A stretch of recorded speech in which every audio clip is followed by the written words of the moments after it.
So Telugu Desam Congress పార్టీలే కాదు ప్రజారాజ్యం పార్టీలో సైతం ఆయన క్రియాశీలకంగా వ్యవహరించారు. 2009లో చిరంజీవి ప్రజారాజ్యం పార్టీలో చేరి ప్రతిపాడు నుంచి కాకుండా కాపు ఓటర్లు అధికంగా ఉన్న పిఠాపురం నుంచి పోటీ చేశారు. కానీ ఆ ఎన్నికల్లో ఆయన ఓడిపోయారు. ఆ తర్వాత సైతం 2019లో అదే పిఠాపురం నుంచి పోటీ చేసి ఓటమి పాలయ్యారు. ఇదిలా ఉంటే మార్చి 15, 2024న తాడేపల్లి క్యాంపు కార్యాలయంలో వైసీపీ అధ్యక్షుడు అప్పటి ముఖ్యమంత్రి జగన్మోహన్ రెడ్డి సమక్షంలో ఆయన వైసీపీ పార్టీ తీర్థం సైతం పుచ్చుకున్నారు. ఇలా 4-5 పార్టీల్లో క్రియాశీలకంగా ఉన్నారు. ఒక సొంత పార్టీని ఏర్పాటు చేశారు. అంతకుముందు జనతా పార్టీలో అరంగేట్రం చేశారు.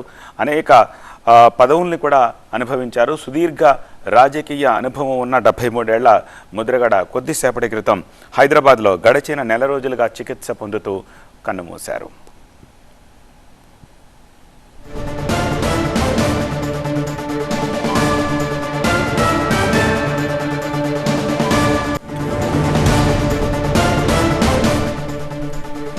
కాపు ఉద్యమ నేత ముద్రగడ పద్మనాభం కన్నుమూశారు. అనారోగ్యంతో హైదరాబాద్లోని ఒక ఆసుపత్రిలో చికిత్స పొందుతూ ఆయన కొద్దిసేపటి క్రితం మృతి చెందారు. కిడ్నీ సంబంధిత సమస్యతోటి, శ్వాస సంబంధిత సమస్యలతోటి బాధపడుతూ ఉన్నారు ముద్రగడ. 1953లో కిర్లంపూడిలో ఆయన జన్మించారు. కాపు ఉద్యమ నేత ముద్రగడ పద్మనాభం ఆంధ్రప్రదేశ్లోని తూర్పుగోదావరి జిల్లా కిర్లంపూడిలో జన్మించారు. తండ్రి వీరరాఘవరావు రాజకీయాల్లో క్రియాశీలకంగా ఉండేవారు. వారసత్వంగా ఆయన సైతం రాజకీయాల్లోకి వచ్చారు. 1962, 67లో 2 సార్లు ప్రతిపాడులో స్వతంత్ర ఎమ్మెల్యేగా ఎన్నికయ్యారు. దీంతో తండ్రి బాటలోనే రాజకీయాల్లోకి ఎంట్రీ ఇచ్చారు ముద్రగడ పద్మనాభం. తొలిసారిగా ముద్రగడ పద్మనాభం 1978లో జరిగిన శాసనసభ ఎన్నికల్లో జనతా పార్టీ అభ్యర్థిగా ప్రతిపాడు నుంచి ఎన్నికయ్యారు. 78 నుంచి 89 వరకు 4 సార్లు శాసనసభ్యుడిగా, ఒకసారి ఎంపీగా కూడా ఎన్నికయ్యారు. తెలుగుదేశం, కాంగ్రెస్, ప్రజారాజ్యం, వైసీపీ, జనతా పార్టీ, అలానే ఒక సొంత పార్టీ, ఇలా 5-6 పార్టీల్లో ఆయన యాక్టివ్గా ఉన్నారు. 78లో జనతా పార్టీ ఎమ్మెల్యేగా రాజకీయ జీవితాన్ని ప్రారంభించిన ముద్రగడ పద్మనాభం తర్వాత 82లో ఎన్టీ రామారావు పిలుపు మేరకు తెలుగుదేశం పార్టీలో చేరి తూర్పుగోదావరి జిల్లా ప్రతిపాడు అసెంబ్లీ నియోజకవర్గం నుంచి 83, 85, 89 ఎన్నికల్లో పోటీ చేసి గెలుపొందారు. ఆ తర్వాత టీడీపీ నుంచి బయటకు వచ్చిన ముద్రగడ ప్రజారక్షణ సమితి అనే పేరుతోటి ఒక రాజకీయ పార్టీని ప్రారంభించారు.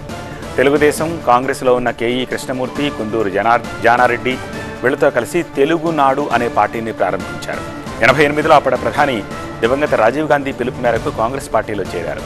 89 ఎన్నికల్లో ప్రతిపాడు నుంచి పోటీ చేసి గెలుపొందారు. కానీ 95లో జరిగిన అసెంబ్లీ ఎన్నికల్లో ముద్రగడ పద్మనాభం ఓటమి పాలయ్యారు.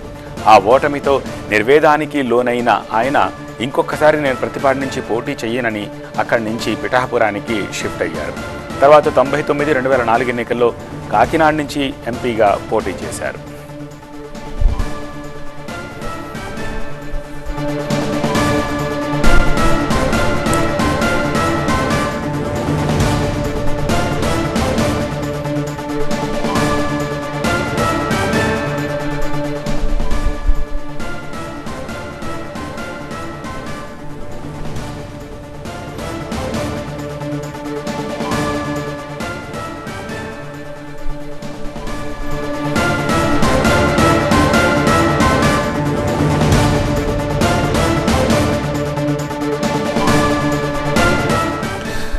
రాజకీయ నేతగానే కాకుండా కాపు ఉద్యమ నేతగా ముద్రగడకు ప్రత్యేక గుర్తింపు ఉంది. ముద్రగడ 1994 జూలై 1న కాపు, బలిజ, ఒంటరి, తెలగ కులాల వారికి రిజర్వేషన్లు కల్పించాలని ఆయన సతీమణి పద్మావతితో కలిసి ఆమరణ నిరాహార దీక్ష చేశారు. అప్పుడు ముఖ్యమంత్రి కోట్ల విజయభాస్కర్ రెడ్డి కాపు విద్యార్థులకు ఆర్థిక ప్రయోజనాలు కల్పిస్తూ ఒక జీవో జారీ చేయించారు. ఆ జీవోపై హైకోర్టు సింగిల్ జడ్జి స్టే ఇచ్చారు. తర్వాత డివిజన్ బెంచ్ దాన్ని సమర్థించింది.